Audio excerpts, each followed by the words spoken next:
Ah, Nestlé, esse nome certamente já dançou em seus ouvidos nas prateleiras do supermercado, né? Nos anúncios cativantes e até mesmo na sua própria cozinha. Mas sabia que por trás dessa gigante dos alimentos há uma trama intrigante cheia de mistérios? Preparem-se para desvendar os segredos ocultos por trás do império do sabor, com episódios que abalam a consciência, desde trágicas perdas infantis até mesmo denúncias de exploração em suas cadeias de suprimentos.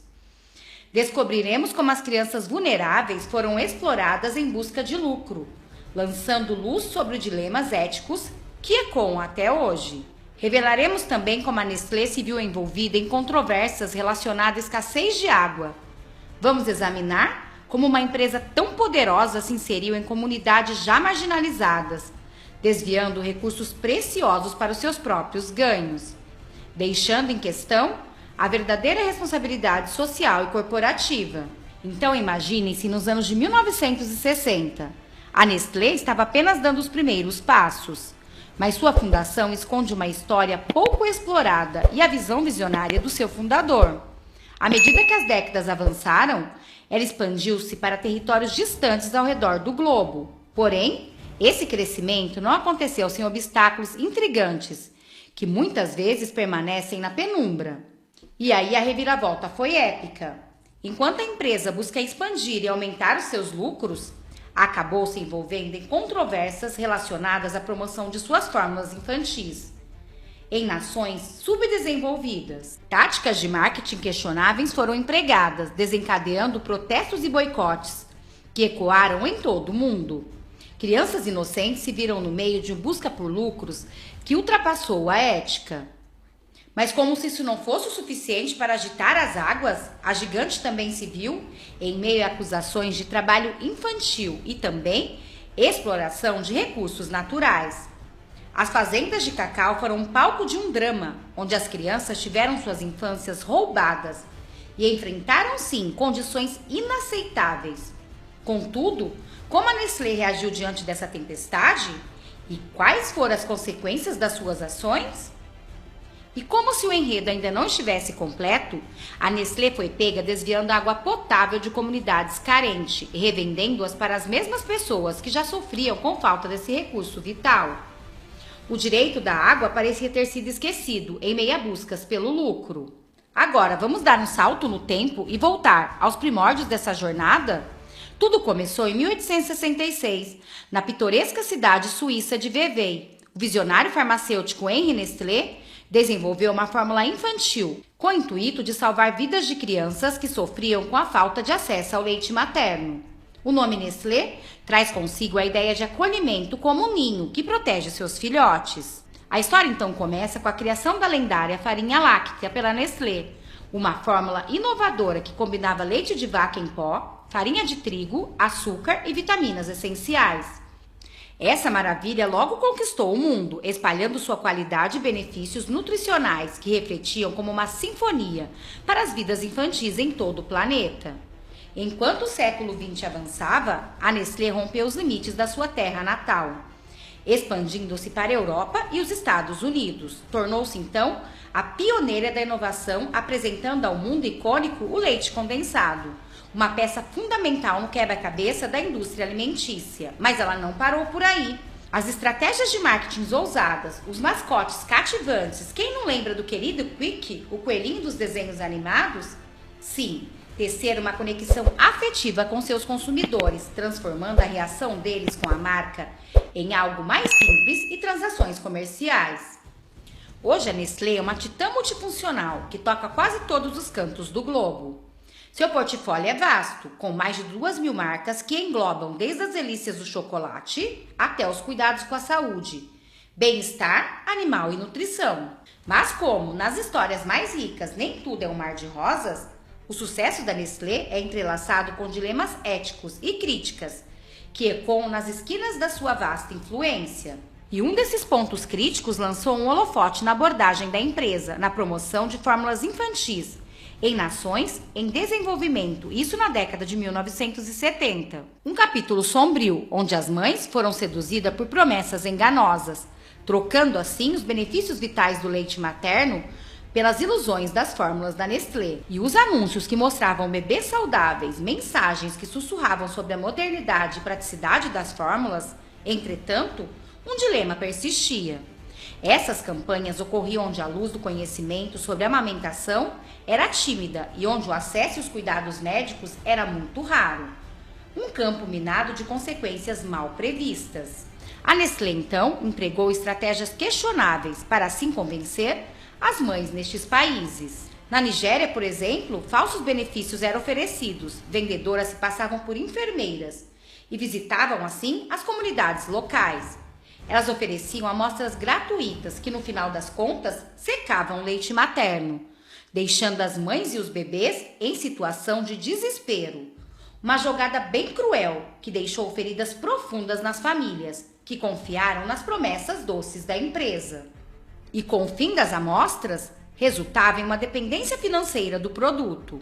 Muitas mães, desprovidas de recursos, diluíram a fórmula em água, criando um coquetel de desnutrição e desespero. A falta de conhecimento, aliadas aos rótulos indecifráveis e escassez de água limpa, resultou em tragédias silenciadas. Mistura com águas contaminadas foram feitas inconscientes dos riscos que se escondiam por trás das aparências. Críticas fervorosas ecoaram por todo o mundo e em 1977, a organização britânica War on Want iniciou uma campanha de denúncia, exigindo regulamentações rígidas na comercialização das fórmulas. O boicote aos produtos da Nestlé se espalhou como um incêndio.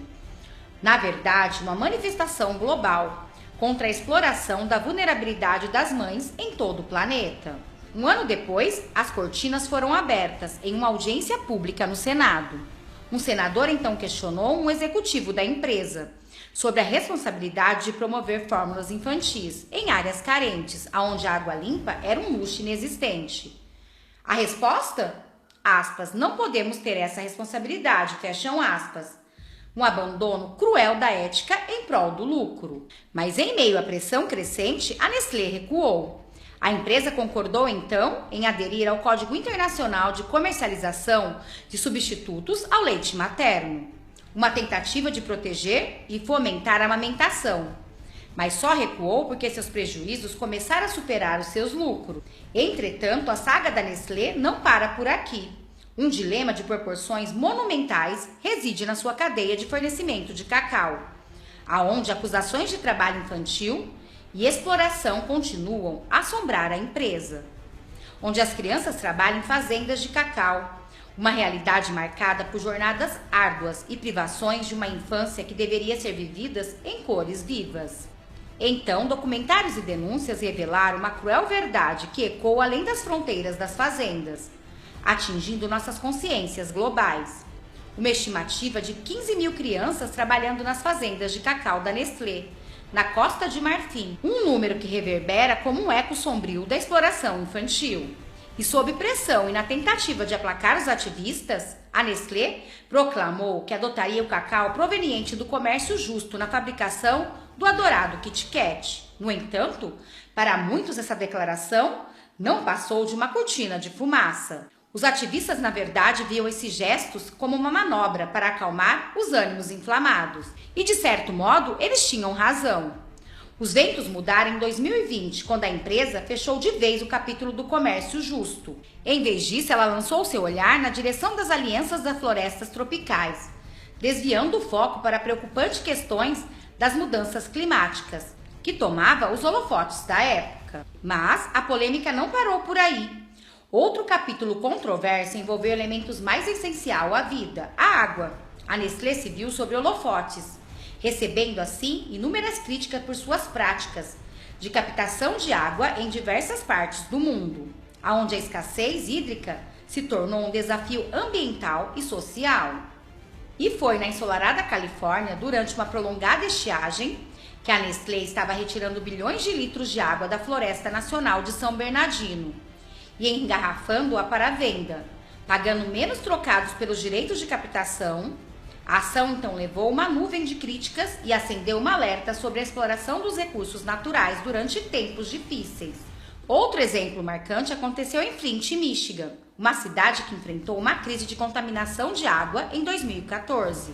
Enquanto doava e vendia água engarrafada para ajudar a solucionar o problema, a empresa também continuava a retirar água subterrânea e limpa de uma fonte próxima a Flint, agravando ainda mais a situação da comunidade. Já no Paquistão, uma narrativa similar se desenrolava.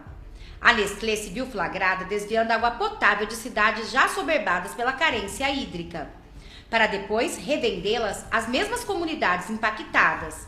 Um cenário alarmante, especialmente porque a água é um bem vital para a vida humana.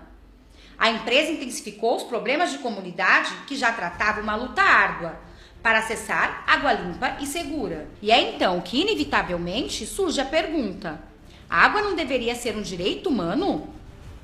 Porque em pleno século XXI, empresas como a Nestlé são consideradas transgressoras da lei ao explorar que contribuem para a obesidade e diabetes tipo 2, a empresa está trabalhando para reduzir fórmulas com redução de açúcar, sem gordura saturada e sal. A empresa diz que está tomando medidas para abordar algumas questões levantadas, como o trabalho infantil em sua cadeia de suprimentos e a gestão sustentável da água.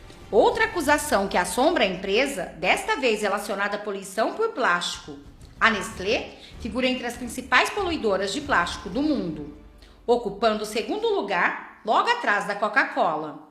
E essa constatação é especialmente contraditória diante das afirmações no site da empresa sobre o seu compromisso de longa data com a sustentabilidade. O paradoxo se torna evidente quando confrontado com a abissal quantidade de embalagens plásticas que a Nestlé continua a gerar. A jornada dessa companhia é uma história de altos e baixos, de sabores deliciosos e dilemas obscuros. No meio dessa jornada, a empresa se vê desafiada a equilibrar a satisfação dos paladares com a responsabilidade para com o planeta e a sua comunidade. A rota da Nestlé nos lembra de que as escolhas de uma empresa pode ter sim um impacto duradouro que vai além do prazer momentâneo de um doce sabor. E vocês? Deixe aqui nos comentários. Já conheciam a história da Nestlé? Bom, esse foi o vídeo de hoje. Espero que vocês tenham gostado. Peço que vocês se inscrevam no canal, curte, compartilha, comenta, ative o sininho de notificações para não perder nenhum dos nossos vídeos. Muito obrigada a todos, um abraço, até o próximo vídeo.